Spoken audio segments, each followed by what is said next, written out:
Wasn't it neat to have a former therapy dog leading our parade? How special and confident she must have made those struggling children feel. Before I introduce our next pet, let's read a book about a dog in a canoe. Now, the dog in the canoe isn't a Labrador Retriever like Elsa, but Elsa's family does love to canoe, so I wanted to read this silly book about a dog in a canoe by Mary Casanova.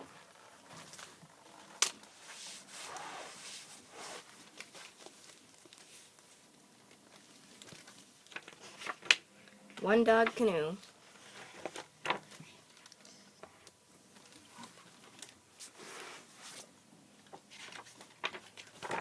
I set off one morning in my little red canoe. My dog wagged his tail. Can I come too? You bet, I said. Trip just for two. Just me and you. I dipped my paddle into ribbons of flue. Beaver stopped chewing. Can I come too? There's not much room. It's a one-dog canoe. But with a slap and a swim, Beaver scrambled in. I swished past ferns where dragonflies flew. A loon stretched her wings. Can I come too? I doubt you'll fit. It's a one-beaver, one-dog canoe. But with a hoo-hoo flap, Loon landed on my lap. Silently we glided under silver webs of dew. Wolf peered from the pines. Can I come too? Maybe next time. It's a one loon, one beaver, one dog canoe. But like an arrow in the wind, Wolf bounded in.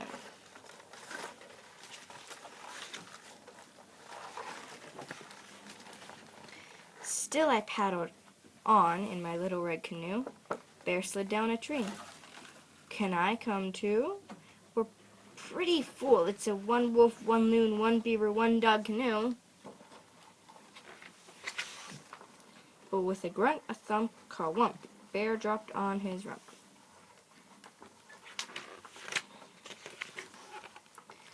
I J-stroked and C-stroked. What else could I do? Was lifted up his head. Can I come too?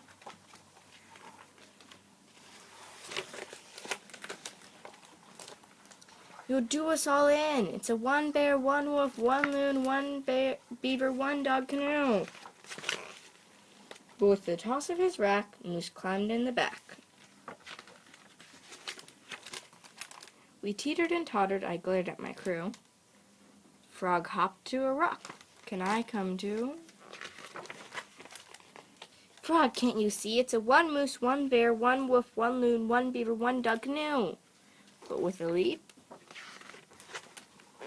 plop, swoosh-a-bang, flop.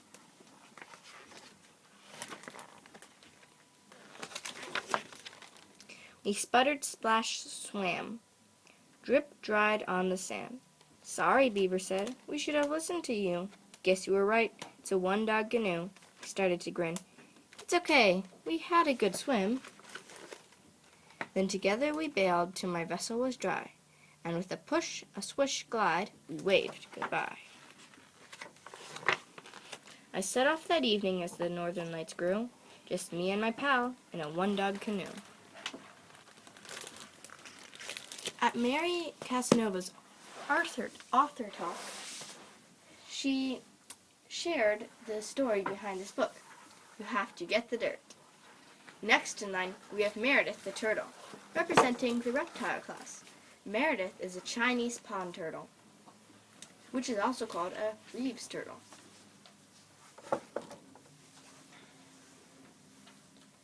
Meredith is a full-sized and loves the water. She really enjoys swimming with my goldfish. Her name means guardian of the sea. And as you can see, she is actually quite fast.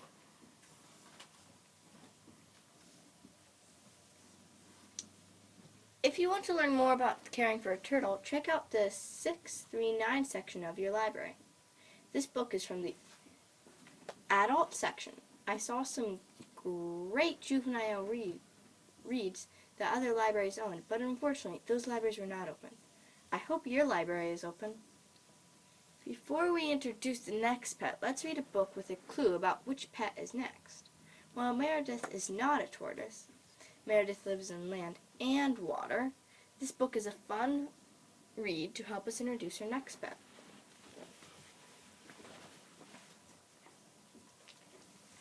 Meredith, say bye before you leave. I think she wants to go check out some more turtle books. She found those very interesting.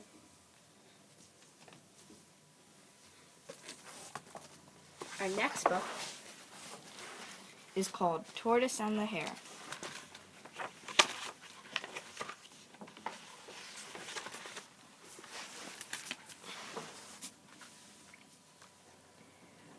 Once upon a time, there was a tortoise and a hare. Tortoise was friendly and quiet. He did everything slowly. Hare was flashy and rude. He did everything quickly. Hare liked to tease Tortoise about being so slow. When Tortoise ate breakfast, Hare said, "By the time you finish your last bite, it'll be dinner time." When Tortoise worked in his garden, Hare said, "By the time you pick those spring flowers, it'll be winter." One afternoon, Hare followed Tortoise to the store. Hare teased him on the way.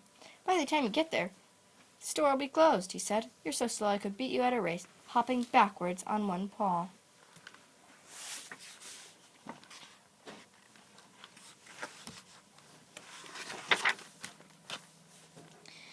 "But I could never beat you, Hare," said Tortoise. "Yes, you could," said Tortoise's friends.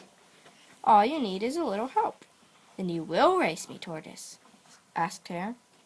Tortoise pulled his head into his shell. "I don't want to," he said. "You've got to," said his friends. "You've put up with that nasty Hare long enough. We think you can win."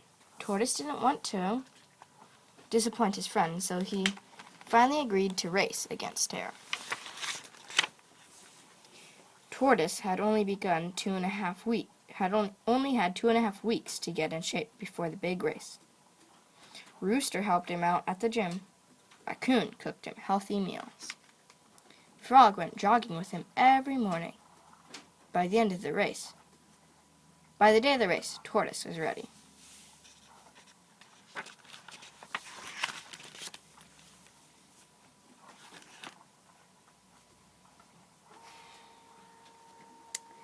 Animals from all over the country came to watch the Tortoise and the Hare. Rooster read aloud the rules and described the course. "Attention, everyone! The race will begin when I sound this gong. The 6-mile course is marked by red flags. The first one to reach the finish line wins. Runners, take your mark. Get set, go!" Raccoon sounded the gong. Hare bolted out of sight before Tortoise had taken his first step. The crowd roared and cheered as Tortoise inched forward.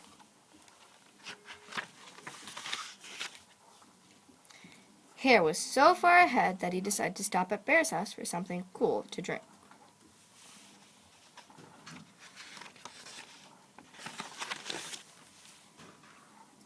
Hare rested and sipped lemonade. Bear noticed something moving outside the window. "Hare, there goes Tortoise." "What?" yelled Hare, running out the door. Hare passed Tortoise for the second time, and then he decided to stop at Mouse's house for a snack.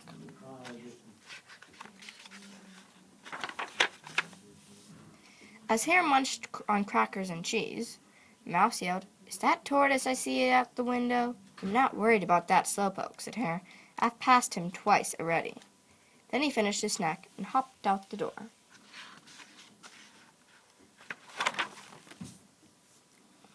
Hare passed Tortoise for a third time. Now he was far ahead and saw a pond and decided to stop and rest. The snacks had made him sleepy.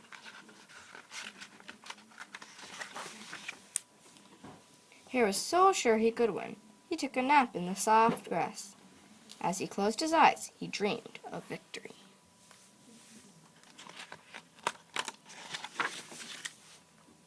Suddenly, he woke up because the crowd was cheering.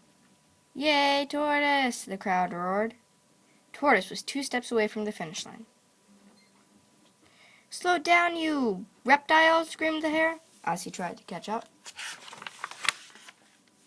But it was too late. Tortoise crossed the line just before a tornado of dust and fur that was Hare flew by. Tortoise had won the race. Hare couldn't believe it. That measly shell on legs had beaten him. Tortoise smiled as his friends carried him on their shoulders. He had learned an important lesson. Hard work and perseverance bring reward.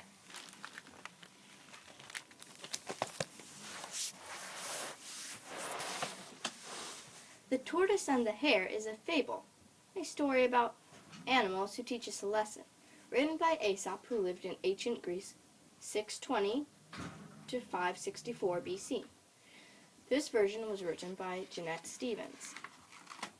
What lesson can we learn from the fable Tortoise and the Hare? Did you guess what our next pet might be? No, my next guest is not a hare, though they do share similar characteristics because they are both in the Lepordae family.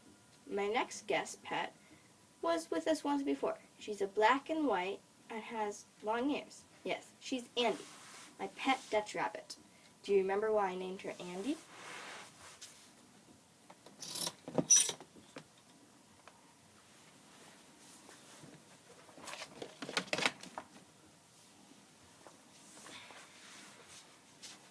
Yes, I named her after one of my favorite TV shows, Andy Griffith, because she is black and white like a police car. So what's the difference between a rabbit and a hare? Let's get the dirt. Hares, precocial at birth, means that if they had to, they can survive on their own. Hares can see and have hair at their birth. Rabbits are tricial at birth, meaning they must have their care of their mothers at birth. Rabbits are born blind and have no hair at birth. Hares live a relatively solitary life in the simple nest above ground. Most rabbits, except for cottontail rabbits, live in social groups in burrows or warrens. Hares are generally larger than rabbits, with ears that are more elongated and hind legs that are larger and longer. Hares have not been domesticated. Rabbit descendants are domesticated or tamed. Here are some helpful juvenile books about rabbit care.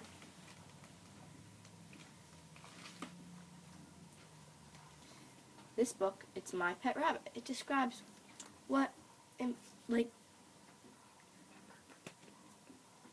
if you remember from the dog, it's the same series. This series describes what you need if you're going to take care of a rabbit or a dog. It's a great series if you're interested in getting an animal.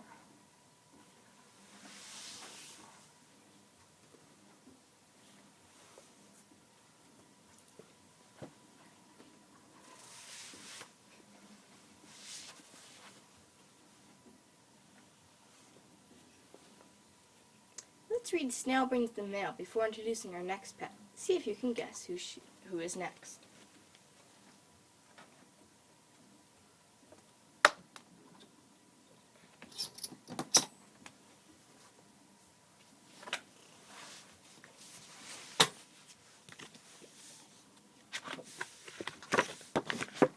Snail brings the mail. Hooray for Snail! He brings the mail. Day in, day out. He will not fail.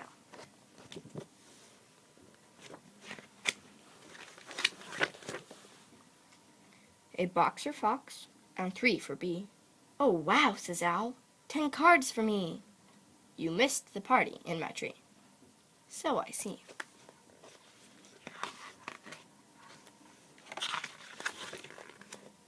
From dawn to dusk, Snail's on the go. He does work hard, but he's so slow. His friends may have to wait all day. Poor Snail. He does his best, they say.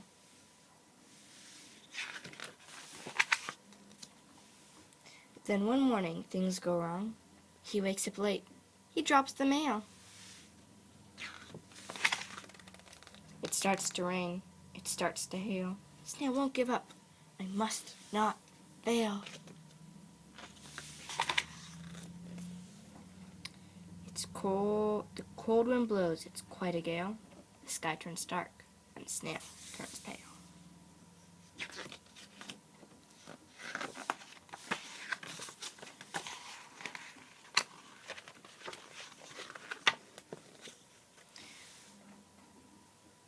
The road is flooded.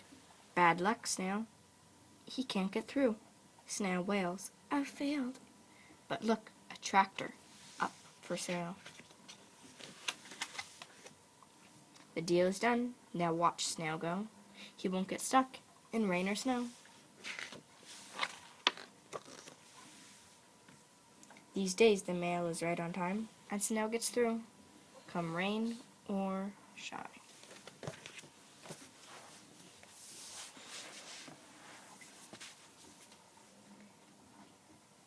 Yes, our next pet is my apple snail. His name is Buggly Bear, after, yes, one of the 3 Buggly Bear characters in the C.S. Lewis book, Prince Caspian.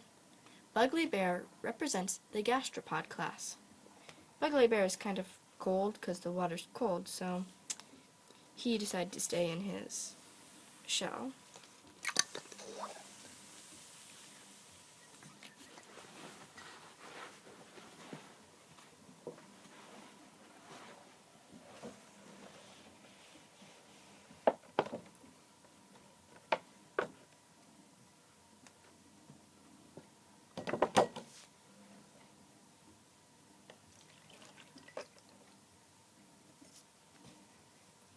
He also brought along one of his smaller friends,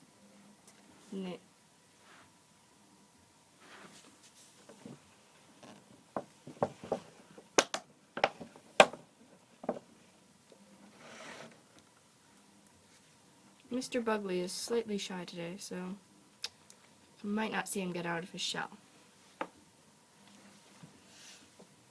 A book that looked interesting on snail care is It's Easy to Have a Snail Visit You by Caroline O'Hagan, found in the 639 section of the card catalog. I was not able to borrow this book because the particular library was closed. Maybe your library will have a copy you can borrow. Our next pet is a mammal, just like Elsa and is Andy's sister. If she's Andy's sister and Andy is a Dutch rabbit, then our next guest must also be, yes, a Dutch rabbit.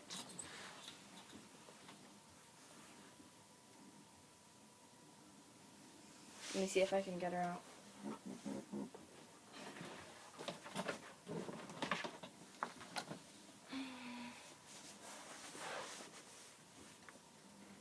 This is Aranya. My sister named her Aranya because Oranje is the Dutch word for orange. Because this rabbit is a Dutch rabbit, and orange is the national color of the Netherlands, the Dutch people, Oranje is named in honor of the Dutch resistance during World War II. As you can see, Aranya's size is quite a bit different than Andy's. Do you remember why? Yes. That's because Andy was the runt of the litter, meaning she was the smallest of her siblings, and that she was the last to get the food, and as the bigger and faster siblings got the food first.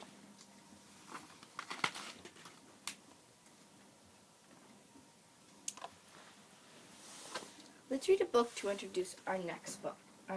Let's talk about a book to introduce our next pet.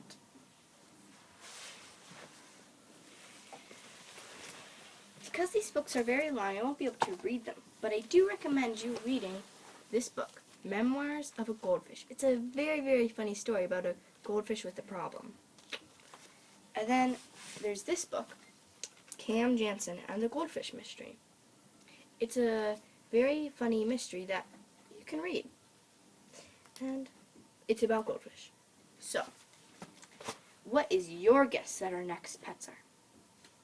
Yes. Our next pets are too big and too small.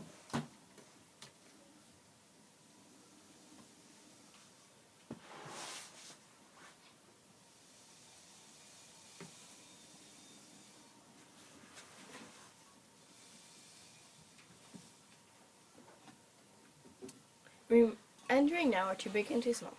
Do you remember what kind of fish they are? Yes, they are goldfish. They are a type of carp. I named them after my first 2 goldfish, named Biggie and Smallie. For the summer, too big and too small live in a habitat I made them in our backyard. Recently, I added a solar-powered fountain to aerate the water. The fountain helps the water circulate and adds oxygen. Today, I'll be adding some barley straw to their habitat. Barley straw is barley grass that has been cut, dried, and bundled, and is now called straw. Because we have had unusually hot weather, Too Big and Too Small's habitat has become very full of algae.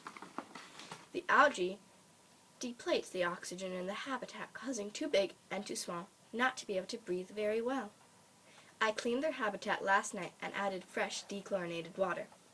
The barley straw will decompose and release healthy chemicals that inhibit the growth of algae. There are conflicting reports as to whether this method is the most effective way of ridding pond algae, but it is worth a try to have healthy fish. Here's a great juvenile book about caring for your goldfish.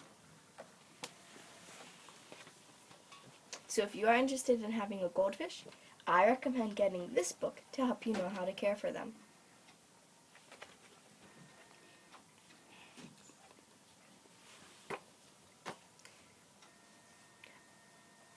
Say bye, guys. And I can't wait to show you our next pet on the Pet Parade show. Next up, representing our mammal family, is Enigma. Do you remember him from our Gentle Giant Rabbit episode from June 9th? He is a Flemish giant rex. He is male, and as you will see in a few moments, he is quite a bit smaller than his sister.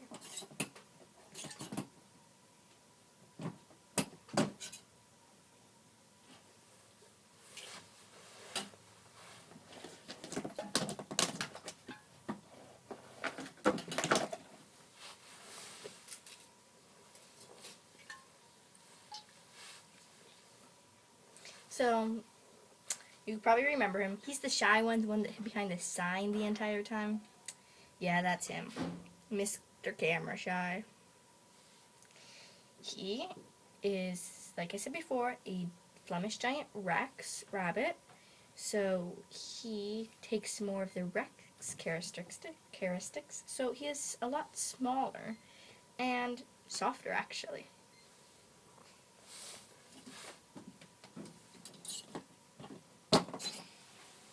Our next animal is Jewel, my gourami, named after the unicorn in C.S. Lewis's The Last Battle. I love watching her swim. Isn't she relaxing?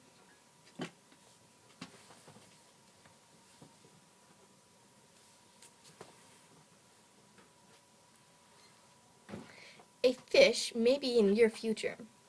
Fish by Angel Beck is detailed but easy to use. A great book on pet care. This book is found on the 639 section of your library.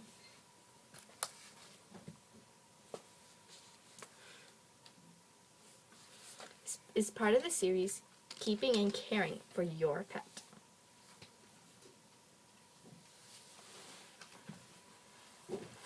At last, here is Allegra. She is Enigma's sister. Can you see the size difference between her and her brother? Let me see if I can get her out. She's a lot bigger and harder to get out. Also smarter.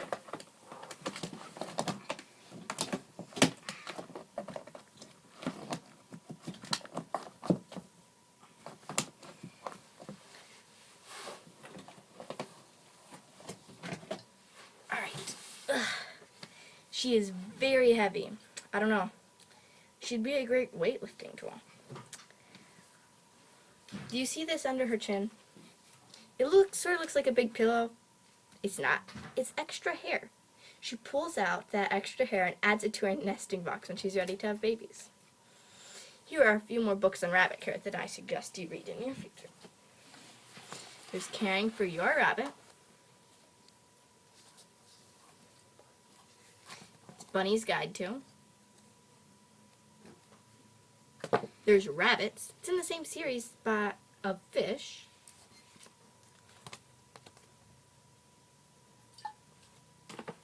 And then there's How to Raise Rabbits.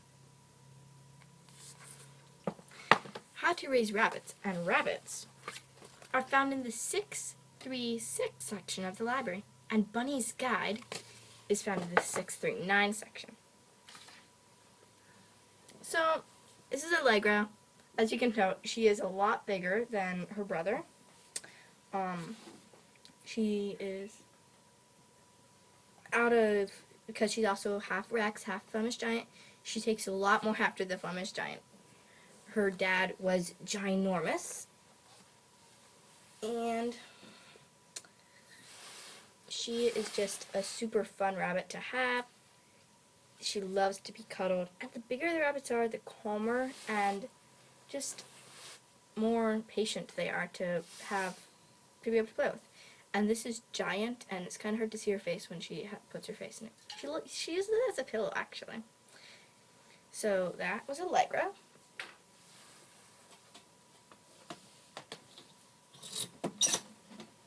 And here are our amphibians. We have a line of them. First, we're going to show you the American bullfrogs, found naturally in the southern United States, but has been introduced throughout the Americas, Europe, China, and Japan.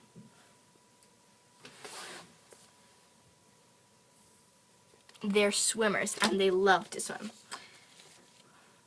You can find them in creeks in northern Minnesota too, even though they're not naturally from there.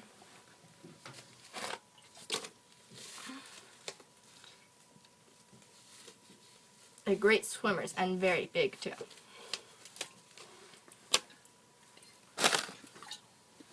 These American bullfrogs are probably around 2 years old because it takes a while for them to get bigger. They live to be about 35 years old, if you remember from our frog episode.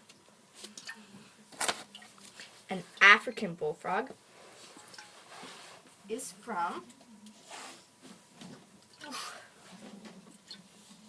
Wrong side, sorry. It's kind of tricky to see. He is from Sub-Sahara region of Africa.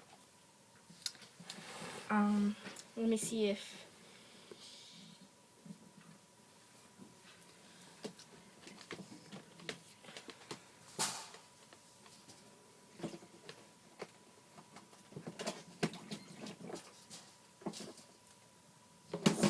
kind of tricky to see, so let me see if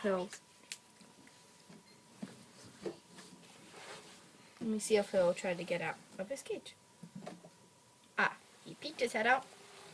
Let's see if he'll do it again. From our episode, there he is. They puff themselves up to warn other people to ward off predators and to protect their baby tadpoles. They also like to burrow in the ground. So this time he's in the water, but sometimes if you can't see him, that means he's in the burrow. His burrow is very, very big, even though you can't really see it, unfortunately, because of the angle of the camera. They also have a white or yellowish body, underside of their body. Their back is green, with a bright green stripe.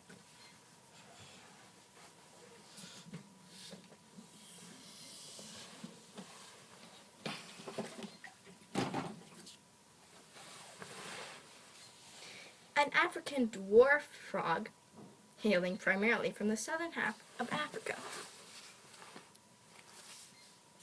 These guys are hard to see because they're in water, but if you remember from the episode, they live to be about 20 years old, and they love company. That's why I have two of these together.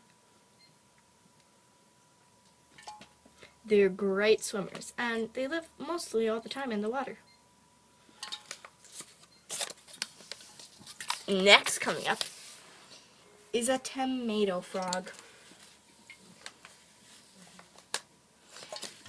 And a tomato frog who prefers hotter regions of the Americas, parts of Africa, and Southeast Asia.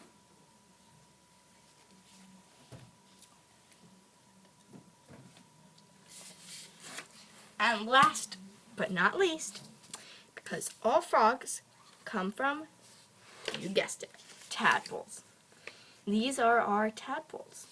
You can find them in the creeks around Minnesota. They look a lot like little minnows, but they're surprisingly tadpoles.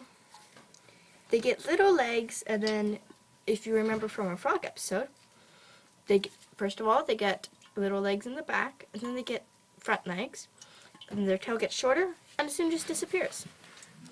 These tadpoles, in a couple years, will probably turn out looking like the American bullfrogs, sorry, because we found them in the same creek. You are going to love our next pet.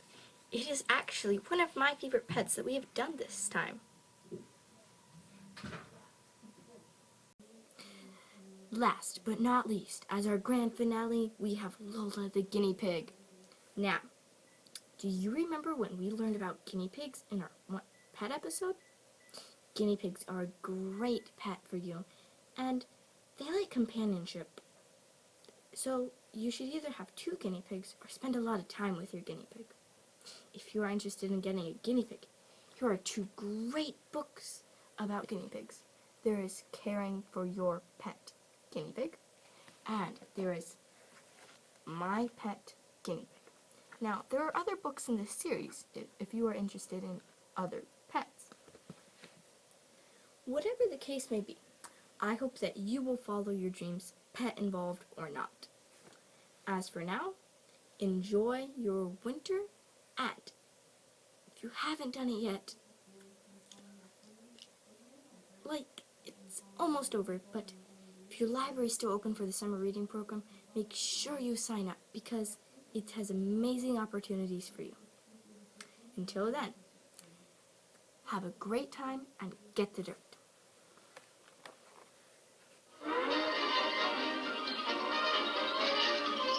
That's all, folks. See you next time.